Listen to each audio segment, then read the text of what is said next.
这一次回家把这个冰箱换了，换成这个，然后把这个锅也换了，这个锅已经坏了，有半边不开锅了。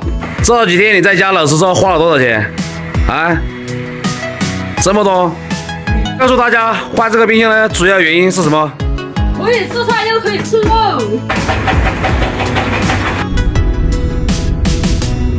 还有这条路是个断头路，不然玩的这个技术。我靠！昨天晚上忘记关了，这个应急灯一直亮着的。昨天晚上收车的时候忘记关这个应急灯了，一直开着的，也不知道还有没有电。老人，应急灯都是忘记关了，我去，亮了一晚上的应急灯了。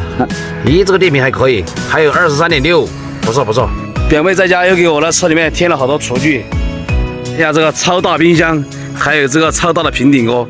给你们介绍一下我这个冰箱的功能，你选台的哈，你们两个选台的，我来介绍一下。这个冰箱的主要功能是，这一边可以冻肉，然后这边可以冻菜，就是说咱们可以吃急冻的冰棍儿，也可以吃这个保鲜的蔬菜。给你点个赞 ，beautiful。你先放在这上面，要把本那边东西我全部捞出来，再捞上去。好脏我说。哦吼，搞不上去喽。搞错了，再来。嘿呀，老子说合不上去，刚刚好放在卧铺上面。以前我那个冰箱是放在卧铺下面的，因为这个卧铺矮了，然后我们把它加高了。现在这个冰箱不用放在下面了，我们就把它这个还原，把这些全部拆了，扔下去，待会儿剪了。这屁股。搞定，你是beautiful，已经还原了以前的样子。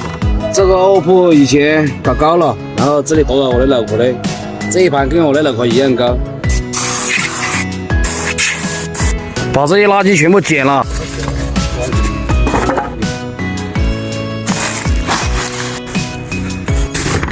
这一条路是我们这里新修的一个断头路，这里是万汇城，所以我们的车都是停在这个地方，要么就停在这个地方。